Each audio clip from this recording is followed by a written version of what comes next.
Hi, today we'll do some review about variables, the computer memory, and I'll teach you a new type of variable. So far we were defining variables that are integer. Let me make it bigger so you can see.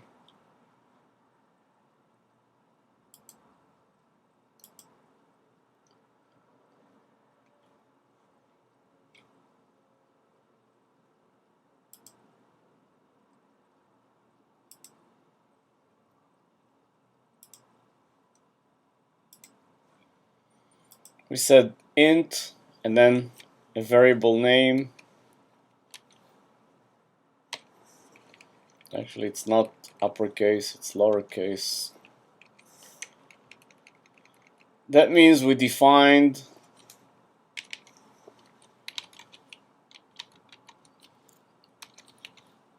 a variable that can hold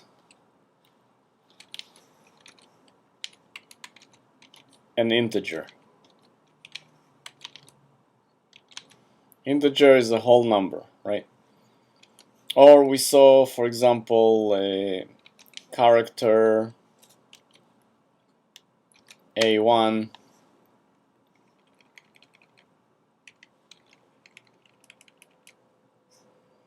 so we know that A1 can have any character that we want. We can do A1 equals single quote Q single quote or anything else that's a character. And we also spoke about variables like float,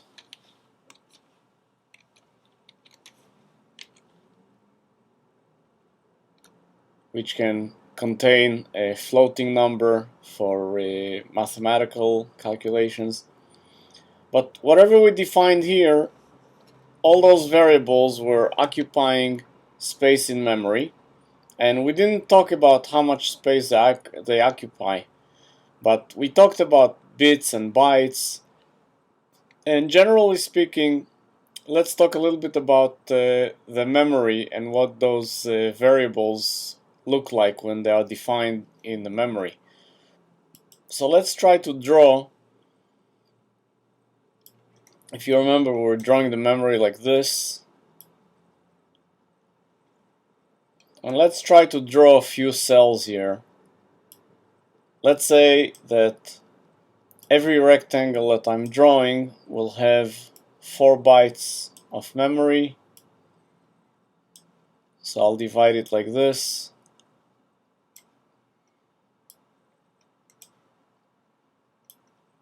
And the beginning of the memory starts from address of 0. And every byte is another one to the address. So this byte is byte 0. Next one is byte 1, byte 2, byte 3. So here on the second line we have byte 4.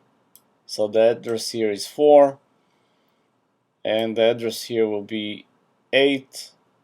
Every time I go to a new line, because I have 4 bytes per line, it will advance 4. So every new line will start in an address that's 4 higher than the previous line.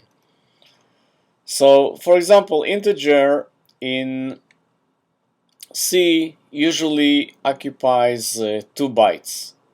So if I define integer age, let's say the computer allocated the memory in the beginning, so this space will be reserved for age, the first 2 bytes.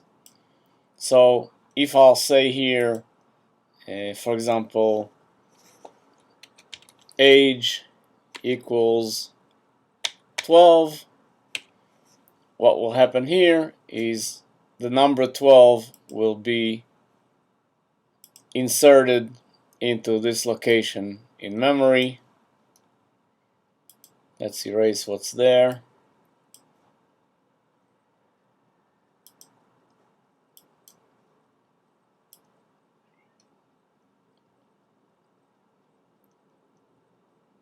and in this case what we did is we put the value 12 in this location in memory.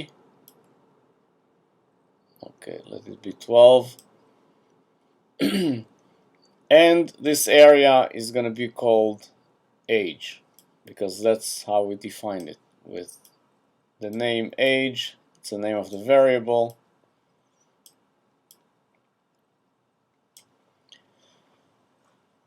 Okay, and the same goes with the rest of the definitions. So A1, let's say the computer allocated A1 here, and we put the value Q. So Q will go into this byte over here. And we have no control over where the computer allocates the memory. We just know the sizes of those variables.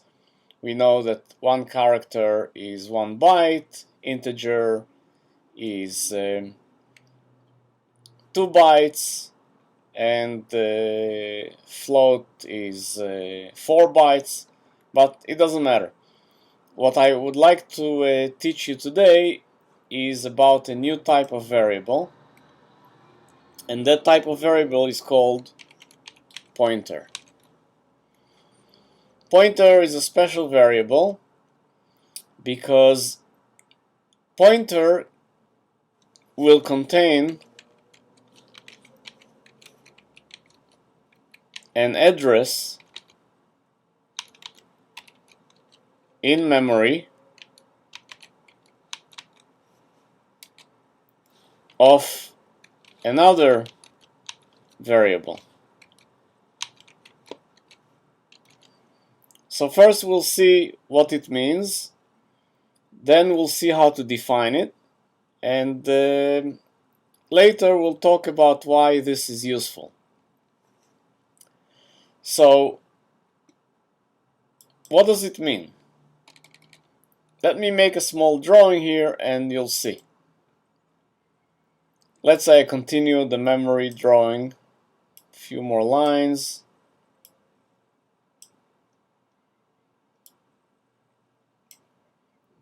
And let's say that I have a variable that's called P, and P is of type pointer. I didn't show you how to define pointer yet. And let's say the computer decided to put it here. This is 12, this is going to be 16 here, 20, 24. So I calculated what address this line starts from, and the pointer, let's say the pointer takes 4 bytes, so P is defined here. This is P, and this is the space that P takes, all those 4 bytes. Now, P is a variable that can have an address which is anywhere in the memory. And in order to make P useful, I will need to put an address of some other place in the memory. And what I will say is P is pointing to that address. So let's first see how we define a pointer, and then we'll see how to put an address in that pointer. So defining a pointer is like this.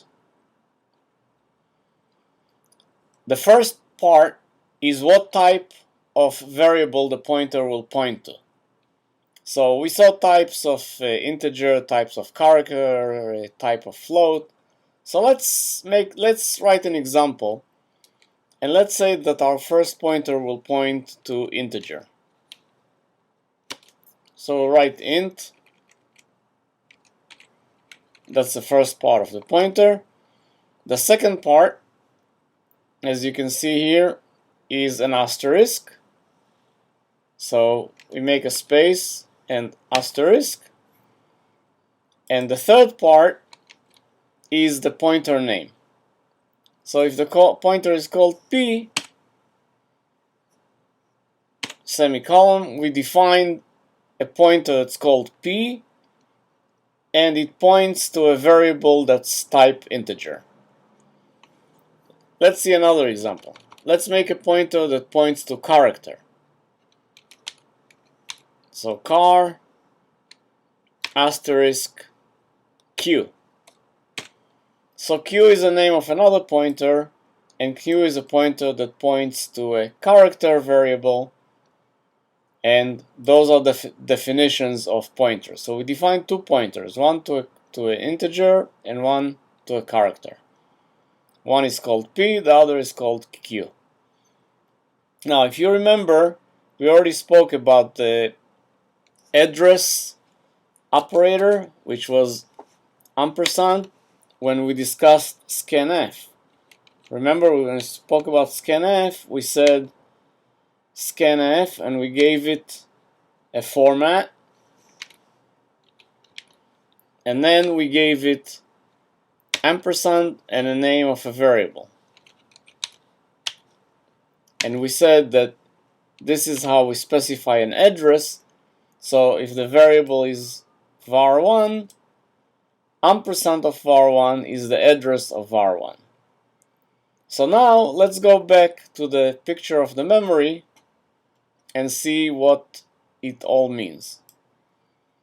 So let's say we defined P to be a pointer, and let's say that it points to Q. So how do I make P point to Q? First I'll define P. In this case, Q was character, so I'll define a pointer to character. Okay, I can't write so well on this drawing board, but anyway, this will be car asterisk P, and in the next line I will say P equals address of Q. Sorry, it wasn't Q, but it was A1, right? The variable was A1, the value inside was Q. So ampersand of A1. So what did I do with those two commands? I defined the pointer of type character. Point P is the name of the pointer, and it points to a variable of character type. And then I said P equals ampersand A1, because A1 was a variable of type character here, if you remember. I defined char A1, right? I assigned a value to it. So here, what happens is P will have the address of A1. So we draw it like this. Pointer is like an arrow, and since here we have the address will be of that variable A1. So the address here is 12. So in fact, here will be the value of 12 inside the pointer. Doesn't matter what the value is, but the important thing is that it points to the address of a variable. Now, in order to get what's inside the variable that the pointer points to, there is a special operator, and the operator is asterisk. So if I say asterisk P, the value of asterisk P is going to be Q, because that's what I have in the place where P is pointing. So I will end this part of the lesson and I will continue in the next. This is lesson 12, part 1.